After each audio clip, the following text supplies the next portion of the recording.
Hello, everybody, and welcome to the Sporting Journey. Hope everybody's doing well. Right, West Ham. It's sad to see what's happening at West Ham. It really is. I mean, I've always been fond of West Ham. I've always had a soft spot for West Ham, but in particular during the pandemic, COVID, West Ham, the fan base got us through some dark times. They really did. And I'll always be eternally grateful to West Ham fan base for that. And I would, it, you see what West Ham, when they won the Conference League on 8th of June 2023, right? You would have thought that West Ham would have gone on a kick on, to push and try to get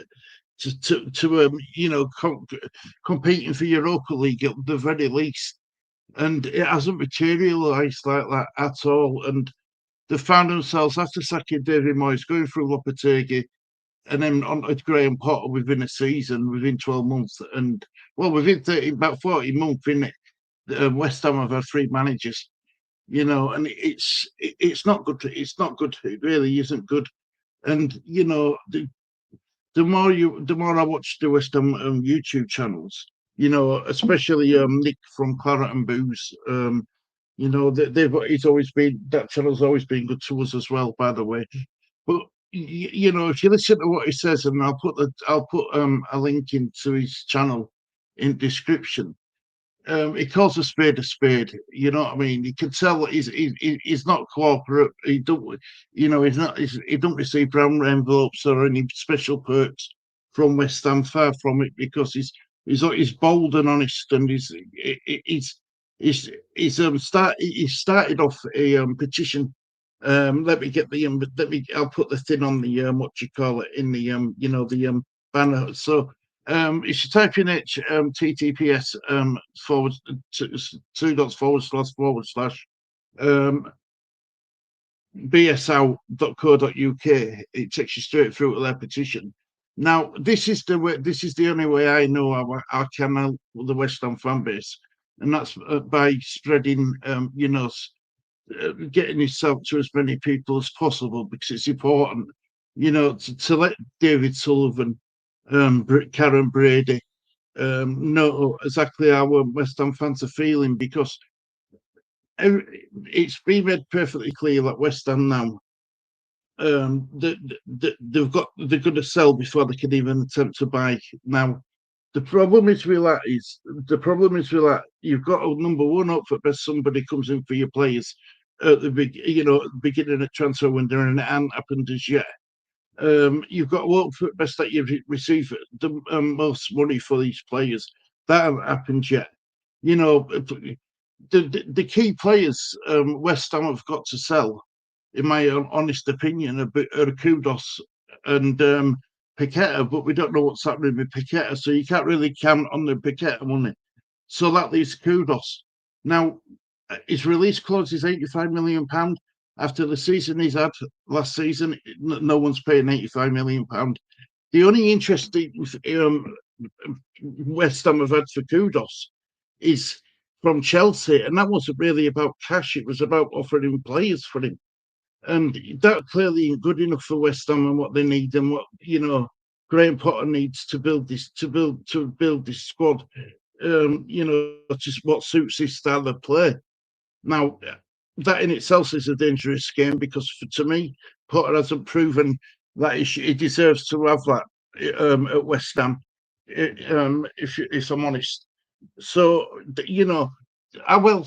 If you look at the owners of West Ham, the board of directors and stuff, which will do that now. Look at the value of these owners, right? So you've got David Sullivan, his net worth 1.16 billion pound, right?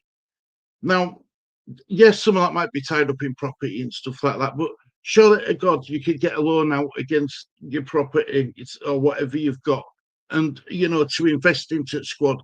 Give Graham Potter the tools he needs to even show that he can be successful, because at the moment he's not getting anything. Right, then we've got Daniel Kaczynski. His net worth is £6 billion plus. Yes, is that a lot of that's in properties and business ventures and stuff. But I'm sure he could chip in with 10 million, um, or 20 million or something.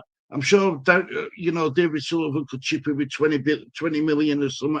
That's 40 million. Yeah. Then you've got Vanessa Goldou selling her shares, right? She's her net worth 85 million, 81 million pound.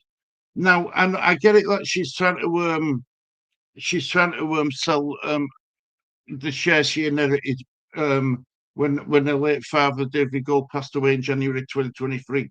Right, I'm sure she's trying to sell the shares, but the problem is, David Sullivan's got this majority of shares. The majority, he can say he says whatever goes and whatever doesn't. Well, he's got that power. Nobody in the right mind's going to want to invest in West Ham right now. Buy 25.1% of the shares, um, knowing full well that David Sullivan is still going to be calling the shots, still going to be, um, you know,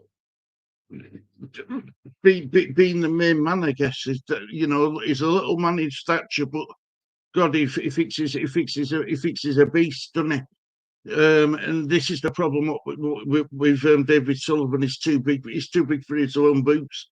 So you've got Chip Smith, right? His net worth estimation's 1 billion. He could put 10 million, 20 million in without even thinking about it. So you could raise that's what 48, 40, 50, 60, 70, 80 million pound with just them alone. Yeah. And there has to be a better way. Let me stop sharing screen. There has to be a better way for a club, to who's seriously in danger of finishing at bottom half of the table again next season unless things change rapidly. Charlotte got it to be. You'd want to put in money so it didn't get to that stage where your investments losing money hand over fist. What's you've got to speculate to accumulate, haven't you? So you've got to spend and to get money back. And for some reason, David Sullivan is so tight, and this is why I think, and this isn't just happening at West Ham. Look at Sheffield Wednesday. Look at the owners who were involved in these clubs. And I think this is why I want to help the West Ham fan base as much as possible, because it's not just a statement against West Sullivan and West Ham. This should send this should send shots fired against any other possible owner who thinks that they could just own a Premier League football, any football club, never mind a Premier League football club, and not realise that it's the fans who make the football club, and it's it's so annoying to see that West Ham, where David Moyes got him. Yes, he had to go. His time were right. His time had ended at West Ham, but they should have kicked on, and they didn't. Um, and this is. I don't know where West Ham go from here. I mean, and the worst thing is, you've got players now who you aren't just going in for. They're failing to even come to you anyway, and because of the style of play and stuff like that. But I also got a lot down to the fact that who the owner is, why certain players don't want to come to West Ham. You know what I mean? They're saying that you're going to be selling your better players. The club's made it perfectly obvious that you need to sell before you can buy. This is why nobody with any quality, what West Ham need in Premier League, are going to want to come, knowing that Kudus possibly ain't going to be there, Paqueta's possibly not going to be there, Alvarez possibly ain't going to be there.